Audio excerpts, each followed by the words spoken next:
Welcome to Mirror Domains, Stranger Things Season 3, Chapter 8, The Battle of Starcourt.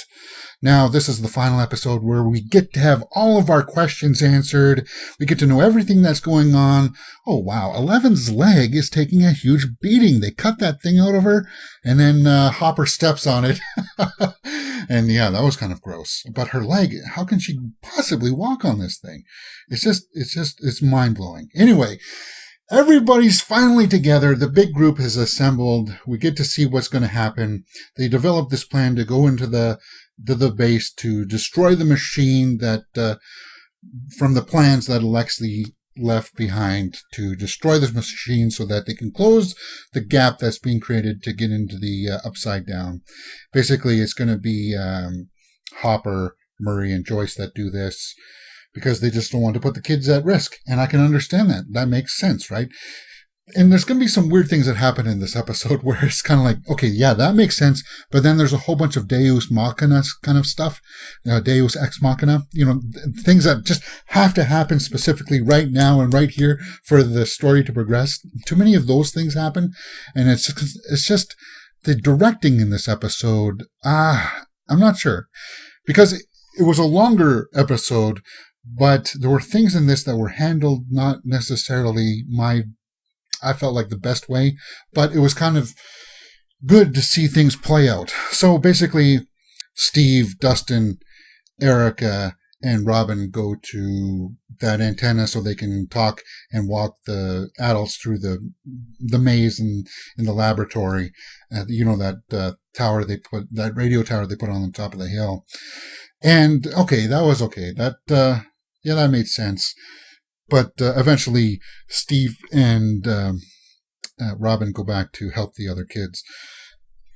So with those, we have those two groups, and then it's just basically the monster is attacking the other kids in the food court, and the visual effects there look phenomenal. Like, these were the best visual effects for a CG monster that I've seen in a really long time. Probably, well, next to Godzilla, but consistently, because it's just, oh my God. It married so well with the actual set, like the destruction and everything. It was actually fairly impressive. I'm going to be shocked. I'm going to be shocked if it doesn't get nominated for any kind of visual effects kind of nods. So they try to, they eventually lure the monster away, and they get out, and Billy's in his car there, ready to ram them down. And it's kind of like, okay, Billy, why are you just sitting in the car doing something like that? And they go away from that car outside for a while, and then they come back out, and Billy's still sitting in his car?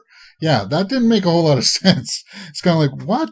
What's going on? Okay, he's obviously under the influence of the monster, but, come on. He's just not going to sit there all the whole time waiting for them to come out. Oh, they left?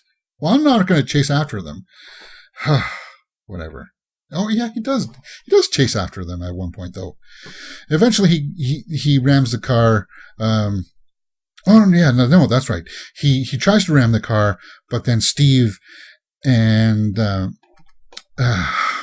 God, Robin hit the car, and then they all run away.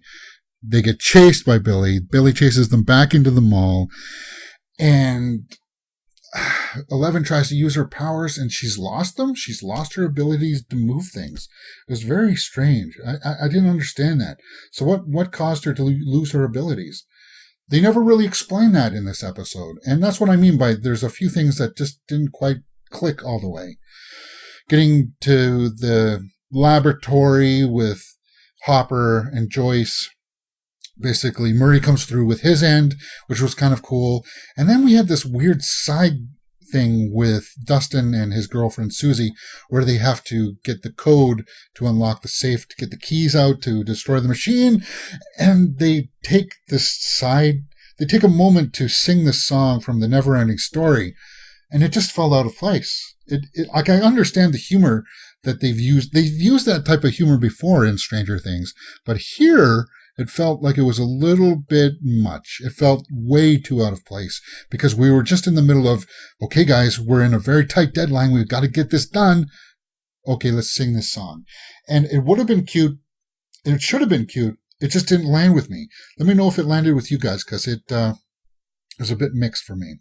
And then Joyce and Hopper are about to destroy the machine, and that evil Russian guy comes in, and they have this big showdown between Hopper and the Russian guy, which I actually felt was fairly well done. Like the fight choreography, they're both big guys, and it was just nice to see them throw their weight around.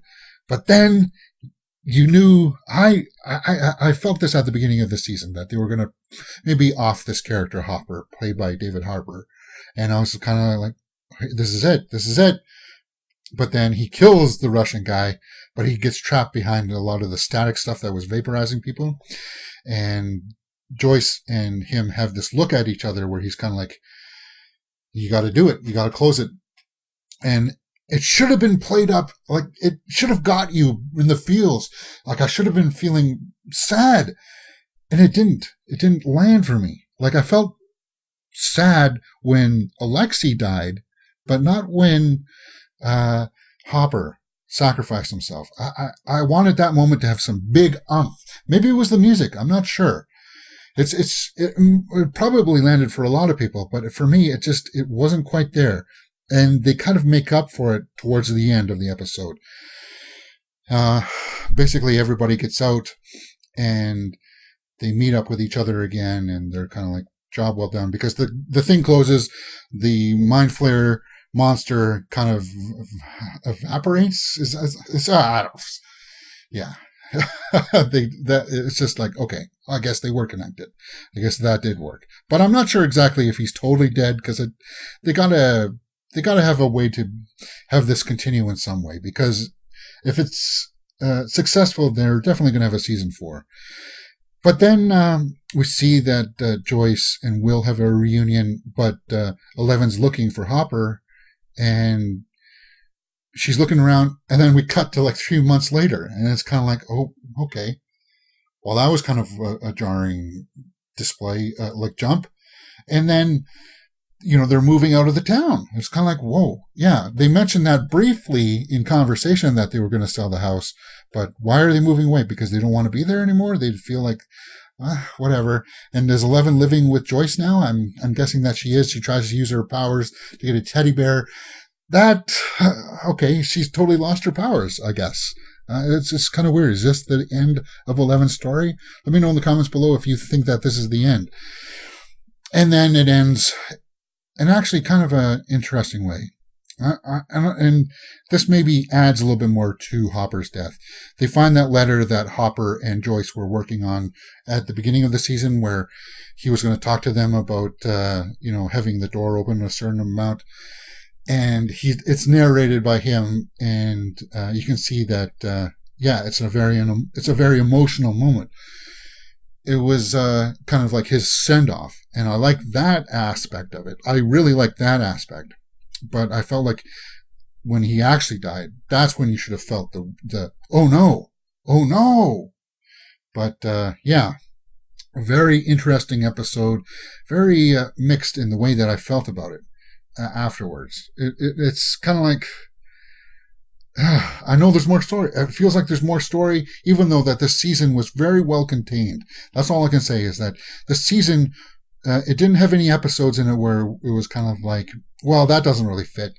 Okay, this is just a side episode. No, there was nothing like that. It was very well contained and focused, but I'm not sure if I really like the way that it closed out. It's a bit of a mix for me. As of right now, I would give the final episode a 7.5 out of 10. It was written and directed by the Duffer Brothers. And let me know if this ending landed for you guys. Was it a good, satisfying closing for this season? Let me know in the comments below. Okay, so this is how it's going to go. These are my initial impressions, my reviews of each episode. Now I'm going to do the review for the entire episode, for the entire season, and I'm going to cherry pick from these little, reviews per episode and compile it all into one big one big series review.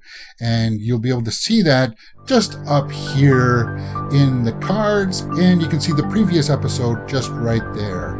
Okay, that's it. My name is James, and you're watching Mirror Domains. If you've liked what you've seen, please hit that thumbs up button and subscribe.